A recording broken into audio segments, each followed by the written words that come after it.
Welcome to Venice Beach, California. So today I'm back here with Frank. A lot of people wanted to know about his tattoos in his face. So today we're going to talk about his tattoos.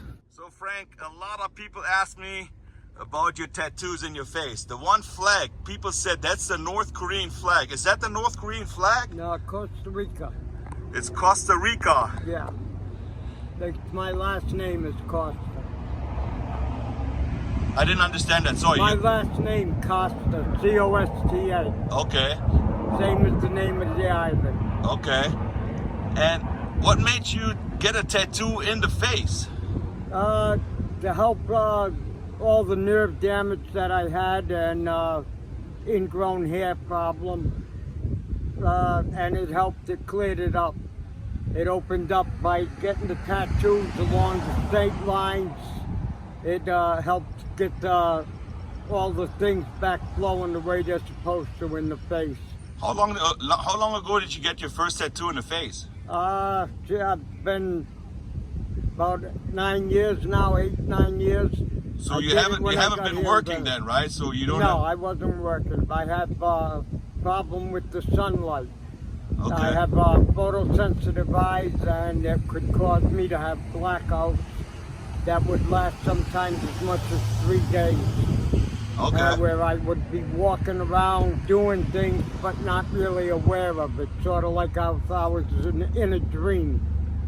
And I see the third eye on you in the middle. Is that an eye you have right there? Yeah, it is the eye in the pyramid. Yep. And I used it just to remind me to massage and open this area here. Otherwise, I'd have eyebrows that would go straight across and right up to my head like horns. So this, you massage that place? It massages it and keeps it from, when I massage it, it keeps me from rubbing my eyes and doing them wrong because of the pain I have in my eyes from the sunlight.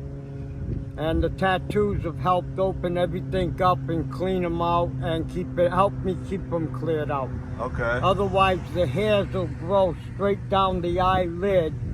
So instead of that, it could actually sew my eyelid shut. The hairs would, if they overlap at the bottom, I can't open my eye. I have to break them while they're still in a liquid form. And then if it snaps, I can feel them snap back and hit the eye. And wait for it to crystallize into salt to take it out. But I keep it cleared out by knowing when I can feel it inside my eyelash. And if I blink my eye and there's hairs in there, it's the same as having a piece of sand in the eye. Okay. It scratches my eyeball, it's irritating, and if it snaps back in, it snaps with such a force that it's like getting punched in the face. And it can be very painful. I didn't know at first what it was. It took me a while to figure out that it was hairs, mainly from the nose. They were coming out with on this side of my nose, and they would go from here right to the eyeball. And I see you have a diamond underneath the right eye. What is that diamond? The diamond represents Satan. Diamonds come from the earth. And the other side, I have a comet flying. I think it's with a star. Like a shooting star, kind of? Yeah. Let me go a little closer. Let me see what it looks like. So, yeah, I see the shooting star right there. Yeah, one was the shooting star. The other was the diamonds coming from the earth. So then we got the red star. Is that like a lightning bolt? My first tattoo, and I just wanted something in that spot. Okay. So I chose a star, and he made it red. And that was the first one, and it took me a year before I knew if I'd do any others on my face. Because I never would have. It was hard for me to make the decision to get my face tattooed. I didn't really think it was a good thing to do. Did it hurt? Did it hurt when you did it? No. Didn't hurt at all? No pain, no. No, if you go to a tattoo artist that knows what they're doing, you can do it without pain. The pain comes from the flinching and the tightening of muscles and skin because you're afraid it's going to hurt. And then So if you flinch up while he's doing something on your arm, it's gonna hurt a little more because now it's grabbing the needle. all right. And then I see the half moon, half black and half red. Yeah, that just represents the moon, the different phases of the moon, the dark side and the light side. And that's how I put it on there, just to go around the star, really. Yeah, so a lot of people, they said it's pretty cool that you said that you want to be underneath the stars and the palm trees. That you don't want to be inside with the four walls. But Right. a lot of people say, you know, that some people leave bad comments, good comments. Does that affect you? Do you care about that or no? No, I don't. How other people feel about how I live, that's their own opinions. It has nothing to do with me personally. You know, if they're making a comment on the way you live your life, then that's a comment that their opinion. Uh-huh. And everybody's entitled to have an opinion about it, as long as they're not bothering me or protesting or demonstrating or doing something else because of the way I live. Then they're entitled to their opinion. Okay. You know, if they haven't experienced it, I myself is getting tired of it. I'd like to be back. I'd like to be working, doing something a little more meaningful with my life than what I'm doing right now. Although I think I'm doing a lot of good. I'm doing a lot more than I thought by preaching and trying to teach, even if it's teaching people how to get high on it without wasting their money or their drug. It still helps. Anything that makes things better for anybody is a good thing. There's a lot of young people that give up on life. They just don't want to have the responsibility. They don't want to get up every day. And they're kind of giving up and start doing drugs. What do you think? Is that I don't think you start doing drugs because of anything in your way of life. In my experience, most people that do drugs already made that choice. It had nothing to do with not wanting to get up to go to work or anything, because once you start doing drugs, you got to have money. You can't go to a drugstore and ask them for the drugs and have them give them to you. Uh-huh. A doctor's not going to write prescriptions if you don't need the medication. So if you choose to start doing drugs, it ain't an answer to your lifestyle. All it's going to do is up, especially if you get onto a drug that's an addicted drug. Uh-huh. You know? But it's such a hard time for everybody right now, and a lot of people... Right, so doing drugs ain't the answer. If you're having hard times, spending your money on drugs isn't the answer. Okay, so you would recommend young people just try to keep on track and keep doing what they... I would never make the suggestion that anybody pick up drugs as their choice. I always told my own kids, most people choose between tobacco, pot, or alcohol. And I told them, if you find you need something, start with the pot. Uh-huh. Try the marijuana first, and then see if that don't help you get through whatever else you got as a problem. But don't go picking up alcohol or cigarettes as a way of, times change. When my mom was young and getting pregnant, she'd had a lot of miscarriages. The doctors recommend she take up smoking. Uh-huh. They said that's the best way for you to sit and relax, but she never enjoyed it, so she didn't smoke. But times change, and what you know about things change. I've been smoking now over 10 years, and I still manage to keep my lungs clear and healthy. But that's because I work at it. If I smoked and was sitting around lazy and letting it build up in my lungs, I'd have a problem with it.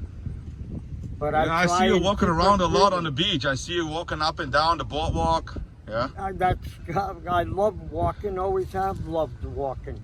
And when I couldn't walk for many years, it was something I didn't enjoy at all. And I see here on the right, you collected quite some cans here, man. Recyclables. Recyclable. About half of what I collected. The other half I leave on the boardwalk. I usually give them to somebody else, or somebody will grab them because I put them down.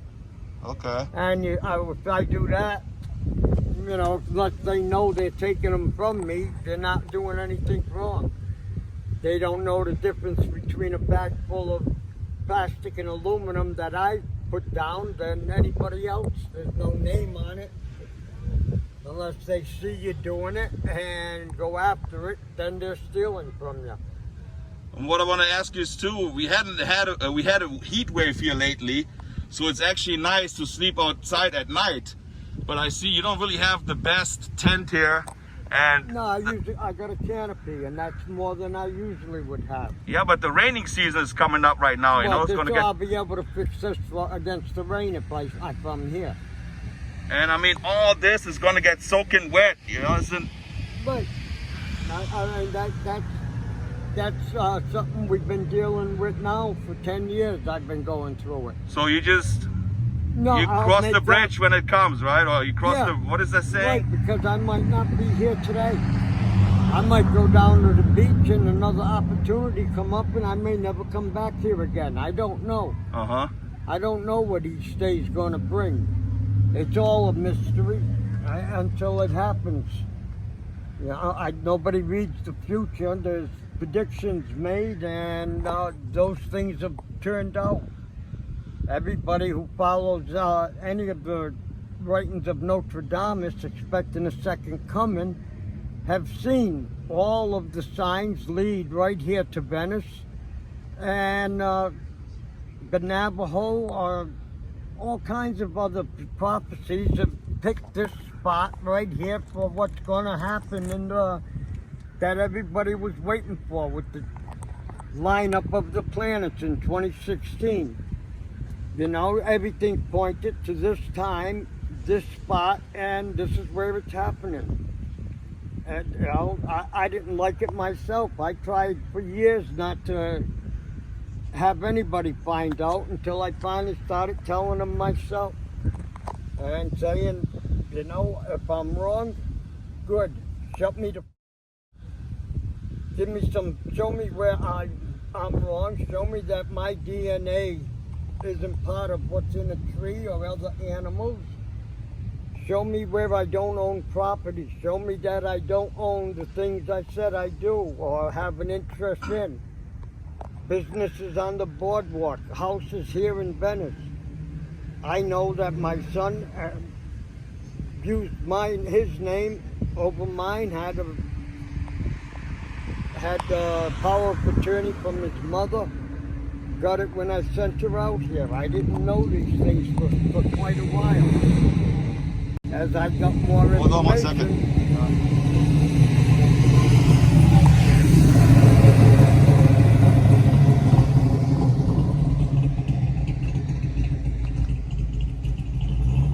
And one day, I saw you on the boardwalk. You had like a little easel and you were painting. I see you got paint on your pants and your shoes right now. Are you still doing artwork? Are you still painting right now? Yeah, I paint. I use all other means of making my art.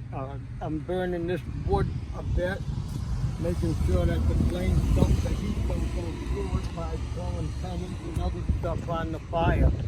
Yeah, I saw the stuff you did. It was kind of like a 3D. You used like different recycled stuff to make this like a 3D picture. This box, I intend to build it up with pennies and stones and things and then be able to take it apart so I can see how it formed inside.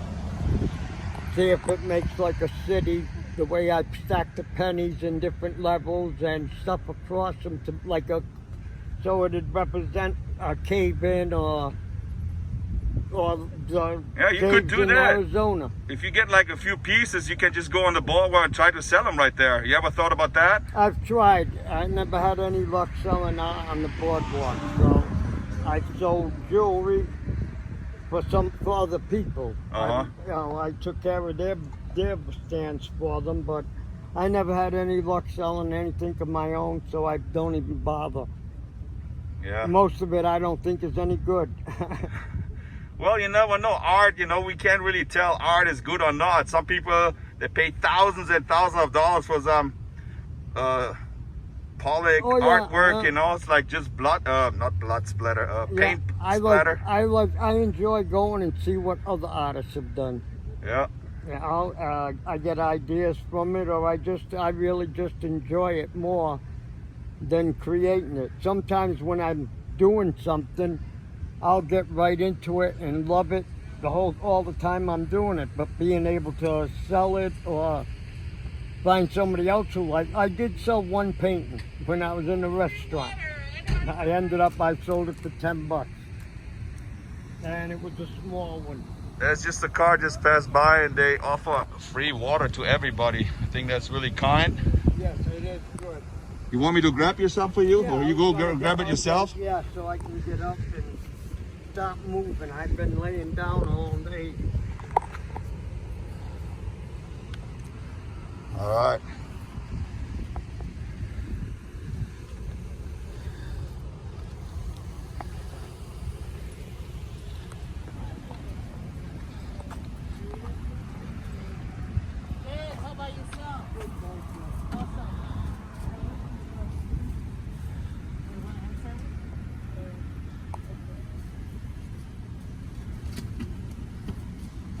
Free sandwiches, that's pretty cool. Thank you for doing that. You're welcome, thank you. You have peanut butter jelly? No peanut butter jelly. No, that's it. Can wait your Thank you. Have a blessed day. Thank you, you too. Free food, free water, free food, free water. You want something to eat tonight?